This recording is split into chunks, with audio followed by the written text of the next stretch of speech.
দর্শক সবাইকে আমন্ত্রণ চ্যানেল 24 এর নিয়মিত আয়োজন এন্টারটেইনমেন্ট 24 এ দেশ বিদেশের বিনোদনের নানা খবর নিয়ে সাজানো প্রতিদিনের মতো আজও আপনাদের সাথে আছি আমি শাহরিন জেবি।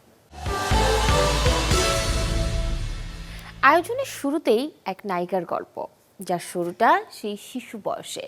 বলছি প্রার্থনা ফারদিন দিঘির কথা। ছোটবেলায় অভিনয়ে যদিও মিলেছে পুরস্কার, তবে বড়বেলায় নানা কারণে মিলছে তিরস্কার। যদিও নিজেকে ধীরে ধীরে শুধরে নিচ্ছেন বলে জানালেন দিঘি। তুমি তো খুব ভালো। আচ্ছা, তোমাকে আমি কি বলে ডাকবো? তুমি আমাকে দাদু বলেই ডেকো। তাহলে তো তোমাকে ঘোড়া হতে হবে। শিশু শিল্পী হিসেবে যতটা আলোচনায় ছিলেন, নায়িকা হয়ে যেন তার চেয়েও বেশি সমালোচনায় দিঘি।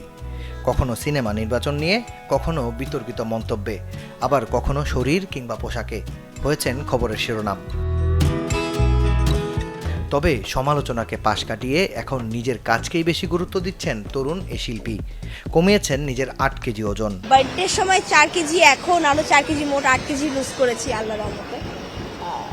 তো জিনিসটা আসলে এমন না যে প্রতিদিন একটু একটু করে লুজ করি, জিনিসটা হচ্ছে লুজ করে এখন ধরে রাখার চেষ্টা করছি, যাতে জিনিসটা ধরে রাখতে পারি, ফিটনেসটা কিংবা বলেন যে এই হেলথ কনসিয়াসটা যাতে সবসময় থাকতে পারি।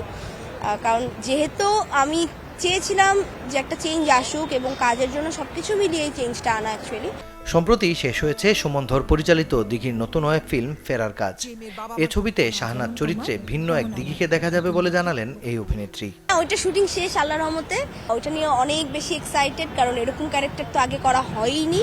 ক্যারেক্টারটার অনেক ফেস, শুধু এতটুকু বলবো যে শাহনাজ হচ্ছে বাকি 5-10টা মেয়ের মতো একদমই না, নারীর মতো একদমই না। অনেক ডিফারেন্ট, অনেক বৈচিত্র্যময়, অনেক মিস্টেরিয়াস একটা ক্যারেক্টার শাহনাজ। তো ওইটা তো মাস্ট দেখতে হবে পুরো সিনেমা, যে শাহনাজ আসলে কি। বর্তমানে একটি বেসরকারি বিশ্ববিদ্যালয়ে সাংবাদিকতা নিয়ে পড়াশোনা করছেন দিঘি। কাজের বাইরে নিজের ক্যাম্পাসের সময়টা কিভাবে কাটে তা জানালেন এই অভিনেত্রী। স্টারের ক্যাম্পাস লাইফ যদি বলি, এটা আমি খুব উপভোগ করি, কারণ আমি ক্যাম্পাসে একদম আমাকে ক্যাম্পাসে দেখলে কেউ চিনবে না যে এটা আসলেই দেখি। কারণ সকালবেলা ক্লাস থাকে তো ভাই ঘুম থেকে উঠে না যাই, খুব কষ্ট হয়। এই যে রাতভর কাজ করি, আবার সকালবেলা উঠে যাই। সো অনেকে অনেক সময় চিনে, আবার অনেকে অনেক সময় চিনে না। যখন যারা চিনে, এরকম আছে অনেক বড় আপুরা, বড় ভাইয়েরা এসে পিকচার নিয়েছে, ভালো লাগে, এই জিনিসটাও ভালো লাগে। S for sugar spoon.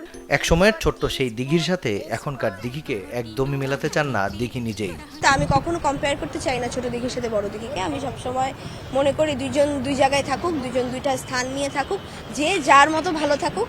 ছোট দিঘি একটা স্থান নিয়েছে কিংবা নিয়েছিল, কিংবা ওই স্থানটা এখনো আছে তার। বড় দিঘি এমন না যে ছোট দিঘিকে ছাপিয়ে যেতে হবে।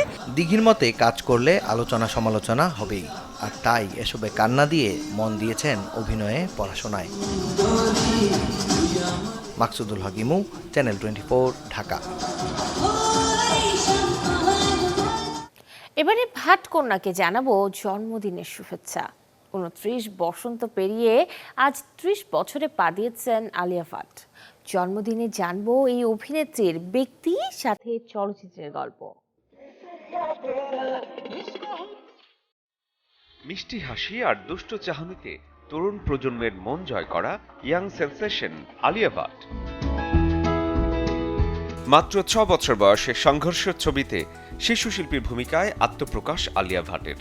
প্রধান চরিত্রে করণ জোহরের স্টুডেন্ট অব দ্য ইয়ার ছবিতে প্রথম অভিনয় করে বক্স অফিসে সাড়া ফেলেন। ভারতীয় পরিচালক নানাভাই ভাটের নাতনি মহেশ ভাট তনয়া আলিয়ার একটি মজার ডাকনাম আছে, তা হলো আলু। 2017 সাল থেকে ফোর্বস ইন্ডিয়ার শীর্ষ 100 সেলিব্রিটিতে থাকা আলিয়া ভাট 2টো ফিল্মফেয়ার জিতেছেন। এত অল্প বয়সে যা বিরল। ফোর্বস এশিয়ার আন্ডার 30 তালিকাতেও আছে আলিয়ার নাম। অভিনয়ের পাশাপাশি আলিয়া তার পোশাক এবং হ্যান্ডব্যাগগুলোতে নতুনত্বের ছোঁয়া দিয়ে প্রতিষ্ঠা করেছেন কোএক্সিস্ট। নিজের 6টি ছবিতে কণ্ঠশিল্পী হিসেবেও কাজ করেছেন আলিয়া। ব্রিটিশ ভারতীয় এই অভিনেত্রী টাইমস অফ ইন্ডিয়ার জরিপে 50 কাঙ্ক্ষিত আবেদনময়ীর তালিকায় শীর্ষস্থানও দখলে ছিল তার। লাস্যময়ী এই নায়িকার জন্মদিন আজ। জন্মদিনে তার প্রতি রইল শুভকামনা। শরীফুল হক, চ্যানেল 24। এবারে ছোট করে জানবো দেশ বিদেশের বিনোদনের কিছু গুরুত্বপূর্ণ খবর। জানবো দিনভর কোন তারকা কি কারণে ছিলেন খবরের শিরোনামে। শারীরিকভাবে ভালো নেই ছোট পর্দার জনপ্রিয় অভিনেত্রী তাসনিয়া ফারিন। সম্প্রতি ব্যাংককের একটি হাসপাতালে নাকে অস্ত্রোপচার হয়েছে তার। 18 মার্চ সেলাই কাটা হবে বলে জানান তিনি। এরপর রয়েছে দেশে ফেরার পরিকল্পনা। মধ্যরাতে খোলামেলা লুকে গুড নাইট লিখে ভক্তদের চমকে দিয়েছেন ঢাকাই সিনেমার অভিনেত্রী নিপুণ আক্তার। অবাক বিষয় হলো শুধু ভক্তরা নয়, তার লুকে চমকে গেছেন তারকারাও, যার প্রতিফল দেখা মিলেছে কমেন্ট বক্সে। পরিমণিকে কেন সবাই বাচ্চা ভাবে? সোশ্যাল মিডিয়ায় যেন সেই জিজ্ঞাসাই করেছেন অভিনেত্রী। সম্ভবত নতুন কিছুর ইঙ্গিত দিয়ে পোস্ট করেছেন এই নায়িকা। বদলে যাচ্ছে অভিনেত্রী বিদ্যা সিনহা সাহা মিমের নাম। তার নতুন নাম নীরা। অবশ্য এই নাম ব্যবহার করা হয়েছে ভারতীয় ওটিটি প্ল্যাটফর্ম হইচইয়ের নতুন এক ওয়েব সিরিজে, যার নাম মিশন হান্ডাউন, যেখানে এক সহজ সরল নারীর ভূমিকায় দেখা যাবে মিমকে। মন ভালো নেই টলিউড অভিনেত্রী শ্রাবন্তী চট্টোপাধ্যায়ের। কারণ তৃতীয় স্বামী রোশান সিংহের থেকে খোরপোশ বাবদ মাসিক 7 লাখ রুপি চেয়ে মামলা করেছিলেন তিনি। তবে মামলার অন্তর্বর্তী স্থগিত আদেশ দিল আদালত। বলিউডে আবারও শোকের ছায়া। সতীশ কৌশিকের মৃত্যুর পর এবার প্রয়াত হলেন অভিনেতা সমীর খাকর। দূরদর্শনের বিখ্যাত সিরিয়াল নুক্কারে অভিনয় করে বেশ জনপ্রিয়তা পান তিনি। তবে বার্ধক্যজনিত নানা কারণে 71 বছর বয়সে থেমে গেল এই অভিনেতার জীবনের অধ্যায়। কিপ্টে লোকের মজার গল্প কঞ্জুস মাখিচুস, যেটিতে বলিউড অভিনেতা কুনাল খেমু অভিনয় করেছেন হার কিপ্টের ভূমিকায়। বিপুল মেহতা পরিচালিত ওয়েব সিনেমাটি G5 মুক্তি পাবে 24 মার্চ। शौक मत होइएगा साईं बाबा जी, ये रत्ती भर अगरबत्ती पूरा महीना चलानी पड़ती। জনপ্রিয় গুজরাটি নাটক সাজন রে ঝুট মাত বলো, যেটিকে উপজীব্য করে সিনেমা নির্মাণ করেছেন পরিচালক বিপুল মেহতা। ছবির নাম কঞ্জুস মাখিচুস। दिन के 10 घंटे 100 ग्राम भिंडी है। ছবির গল্প এগিয়েছে লখনউয়ের হারকিপ্টে যমুনা প্রসাদ পাণ্ডেকে কেন্দ্র করে। তীর্থযাত্রায় এক দুর্ঘটনায় তিনি হারান তার মা বাবাকে, আর এমন অবস্থায় সরকার থেকে ঘোষণা আসে ক্ষতিপূরণের।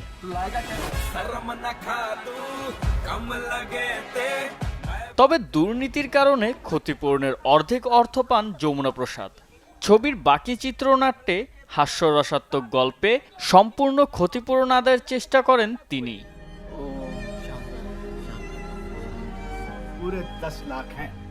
पर आपने तो 14 लाख बोले थे ना। ড্রামা কমেডি ঘরানার ছবিতে অভিনয় করেছেন কুনাল খেমু, শ্বেতা ত্রিপাঠী, পীয়ূষ মিশ্রা, আলকা আমিন, রাজু শ্রীবাস্তবের মতো শিল্পীরা। এটি প্রয়াত কমেডিয়ান রাজু শ্রীবাস্তব অভিনীত সর্বশেষ সিনেমা। चक्कर में इसको 14 पुश्ते याद नहीं दिलाती, तो हमारा भी नाम कंजूस चमना प्रसाद पांडे ने। 24 মার্চ ওটিটি প্ল্যাটফর্ম G5 মুক্তি পাবে কঞ্জুস মাখিচুস।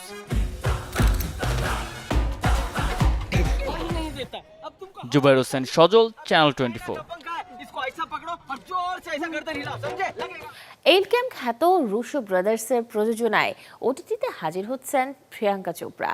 সিটাডেল নামের যে ওয়েব সিরিজটিতে এই বলিউড অভিনেত্রীকে দেখা যাবে মার্ভেল তারকা রিচার্ড ম্যাডনের সাথে। 28 এপ্রিল নেটফ্লিক্সে মুক্তি পাবে citadel. Tell me you've never felt like you should be somewhere else. Spy thriller ঘরানার ওয়েব সিরিজ নিয়ে ওটিটিতে হাজির হচ্ছেন জনপ্রিয় অভিনেত্রী প্রিয়াঙ্কা চোপড়া। সিরিজটির নাম সিটাডেল, যেটি প্রযোজনা করেছে এন্ডগেম খ্যাত Russo Brothers. I couldn't remember anything except you. সিরিজটির গল্প এগিয়েছে দুই স্পাই এজেন্ট ম্যাসন কেন ও নাদিয়া সিনকে কেন্দ্র করে, যেখানে নাদিয়ার চরিত্রে প্রিয়াঙ্কা ও ম্যাসনের চরিত্রে পর্দায় থাকছেন হলিউড তারকা রিচার্ড ম্যাডেন। সিটাডেল ওয়েব সিরিজে প্রথমবারের মতো একজন পুরুষ অভিনেতার সমান পারিশ্রমিক পেয়েছেন একজন অভিনেত্রী। A spy agency loyal to no nation. Double crossed by one of our own. Madden Priyanka ছাড়াও এতে অভিনয় করেছেন Stanley Tucci, Lesley Manville, Osy Ikhile, Ashley Cummins, Roland মোলারের মতো শিল্পীরা। To save the future. Web সিরিজটি পরিচালনা করেছেন জোস অ্যাপলবাম ও ব্রায়ান ও। অ্যামাজন স্টুডিওর ব্যানারে নির্মিত সিটাডেলের প্রথম সিজনে থাকছে মোট 6টি episode. 28 April OTT platform Amazon প্রাইমে মুক্তি পাবে citadel. He hated them and I didn't want them to go. Zubair Hossain Sajal, channel 24। দর্শক, এই ছিল এন্টারটেনমেন্ট 24 এর আজকের আয়োজনে। বিনোদনের সব খবর জানতে ভিজিট করুন আমাদের ফেসবুক পেজ এবং ইউটিউব চ্যানেলে। আগামীকাল ঠিক একই সময়ে আবারও দেখা হবে। সেই পর্যন্ত সবাই ভালো থাকুন, সুস্থ থাকুন, চ্যানেল 24 এর সাথেই থাকুন।